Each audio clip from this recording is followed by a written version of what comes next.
सृष्टि बचपन से ही दिखने में सुंदर नहीं थी, लेकिन अमीर बाप की बेटी सृष्टि पर उसकी माँ जान छिड़कती। मेरी बेटी ये कितनी प्यारी है। भगवान सबको सृष्टि जैसी बेटी दे। सृष्टि धीरे धीरे बड़ी होती है। एक दिन सृष्टि की सहेली कहती है, तू दिखने में कितनी अजीब सी है, लेकिन मैं जानती हूँ हम सब में सबसे अच्छी शादी तो तेरी ही होगी। तेरे पापा अमीर जो है, पर बता नहीं सकते यार, दहेज तो हर कोई देता है, ये क्या ज्यादा ले जाएगी अपने पति के लिए? अरे बड़े शहर में कोठी है इसके पापा की। अरे पापा की है ना, कौन सी इसकी है? इसकी होती तब तो कोई भी लड़का इससे शादी कर लेता। अरे पापा की मतलब पापा की है तो मेरी ही है ना। किसने कहा? अब तेरी तो तब होगी ना जब तेरा भाई ना हो। वैसे भी शादी के बाद सारी प्रॉपर्टी भाई के नाम होती है। सृष्टि समझ जाती है कि उसे किसी भी हालत में माँ बाप की सारी प्रॉपर्टी को अपने नाम करना है, लेकिन कैसे? एक दिन सृष्टि का भाई शीनू कहता है, बहन क्या कर रही है? तुझसे एक बात करनी है। अरे हाँ हाँ करना, मैं तो तेरी बहन हूँ। बहन मेरी लाइफ में ना एक लड़की है, बहुत अच्छी है। मैं सोच रहा हूँ माँ और पापा से बात करूँ शादी के लिए। सृष्टि को समझ में आ जाता है कि भाई की शादी होते ही भाभी उसे एक दिन भी घर में बर्दाश्त नहीं करेगी। आ, क्या बात है भाई, बताना कौन है वो? यार वो बहुत अच्छी लड़की है, पढ़ी लिखी है, मेरे साथ जॉब भी करती है। बस एक प्रॉब्लम है। हाँ, प्रॉब्लम? क्या प्रॉब्लम है भाई? यार वो शादीशुदा है, लेकिन उसके पति ने उसे सिर्फ इसलिए छोड़ दिया क्योंकि उसके माँ बाप दहेज नहीं दे पाए। सृष्टि ये सुनकर न जाने क्यों खुश हो जाती है। अरे भाई तो क्या हुआ, लड़की तुझे तो पसंद है ना? शीनू को लगता है कि बहन उसे समझ रही है। वो इस बात से अनजान होता है कि उसकी बहन की मंशा पूरा घर हड़पने की है। सृष्टि अपनी माँ से कहती है, मम्मी मुझे तो बहुत चिंता है, पता है शीनू क्या कर रहा है? अरे क्या कर रहा है, वो तो काम पर जाता है और वापस घर आता है।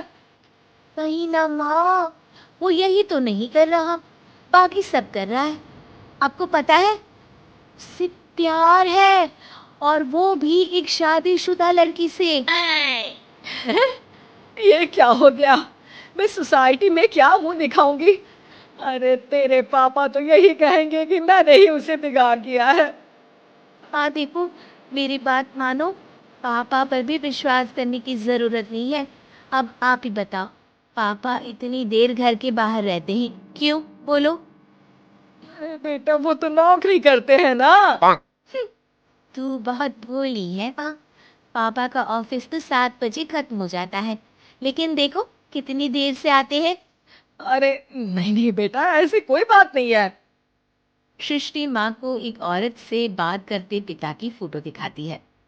देखो माँ, कैसे है पापा। मैं ना कहती थी कि पापा सही नहीं है। मैं तेरे पापा से बात करूंगी, दे फोटो मुझे। ओ ओ माँ, वो तो डिलीट हो गई। लेकिन चल, तूने तो देख लिया ना, पापा से बाद में बात कर लेना। और हाँ, मेरा नाम बिल्कुल मत लेना, हाँ माँ। अब क्या था, सृष्टि के माँ और पिता के बीच झगड़ा होना शुरू हो जाता है। सृष्टि के मन में क्या चल रहा था कोई नहीं जानता था। एक दिन माँ, सृष्टि के लिए एक लड़का देखा है, वो लोग शाम को उसे देखने आने वाले हैं। और हाँ माँ, एक खुशखबरी, मैं और पापा मिलकर एक नया बिजनेस ट्राई कर रहे हैं। शाम को लड़का आता है, सांवले रंग का। सृष्टि को तो बिल्कुल भी पसंद नहीं आता।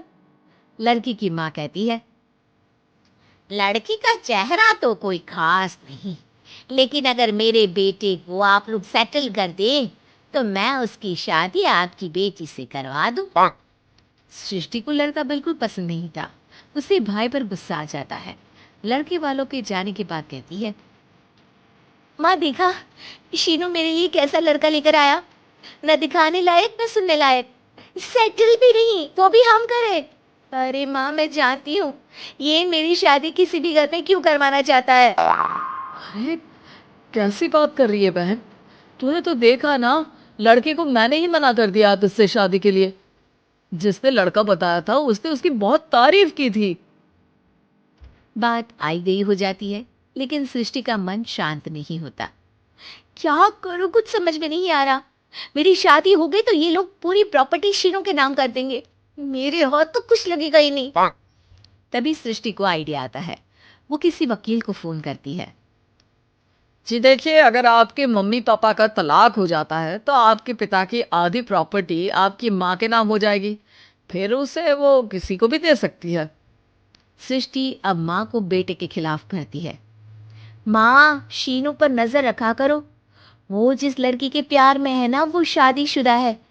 यहाँ आएगी, सारा पैसा, रुपया, जमीन, जायदाद सब भड़क लेगी। पापा का भी हाल तुमसे छुपा नहीं है। ऐसा ना हो कि मैं और आप एक दिन सड़क पर भीख मांगे। हे भगवान, मैं तो जीते जी मर जाऊंगी अगर ऐसा हो गया तो। ऐसा हो गया नहीं माँ, ऐसा ही होगा। अभी समय है, आगे का सोच लो। मैं तो कहती हूँ पापा से आधी प्रॉपर्टी लेकर अलग हो जाओ। पापा की आधी प्रॉपर्टी भी हम लोगों को अगर मिल जाती है ना, तो अगले 7 जन्म सफल समझो। बेचारी माँ बेटी के कहने पर पति से तलाक लेकर अलग हो जाती है। सृष्टि अब पैसों से गाड़ी और अपने दूसरे महंगे शौक पूरे करने लगी। उसके दोस्त भी उसके पैसे इस्तेमाल करते। सृष्टि, कल तुम कहाँ थी? मैं सारा दिन घर पर अकेली थी। तो मैं क्या करूं? मैंने ठेका तो नहीं लिया है ना तुम्हें संभालने का। माँ को सृष्टि से ये उम्मीद नहीं थी। वो बैठकर रोने लगती है। वहीं उसका पति यानी कि सृष्टि के पिता आ जाते हैं। मैं जानता था कि तुम्हारा यही हाल होगा, तो आपने मुझे रोका क्यों नहीं? मैं रोकता तो तुम रुकती क्या? सृष्टि के कहने पर तुमने मुझ पर अपने बेटे पर शक किया, लेकिन तुम ये भूल गई कि कैसे हम दोनों ने मिलकर जीवन में इतना सब खड़ा किया। माँ पति के गले लग जाती है। मुझे माफ कर दीजिए, मैंने आपकी कमाई का एक बड़ा हिस्सा गवा दिया। कोई बात नहीं, तुम साथ हो तो मैं ऐसी 7 प्रॉपर्टी खड़ी कर दूंगा। तभी वहां सृष्टि आ जाती है रोते हुए। माँ, मयंक ने मुझे छोड़ दिया। वो बोल रहा था जब तक मेरे पास पैसे थे तब तक ही वो मेरे साथ था। पापा, माँ, मुझे माफ कर दीजिए।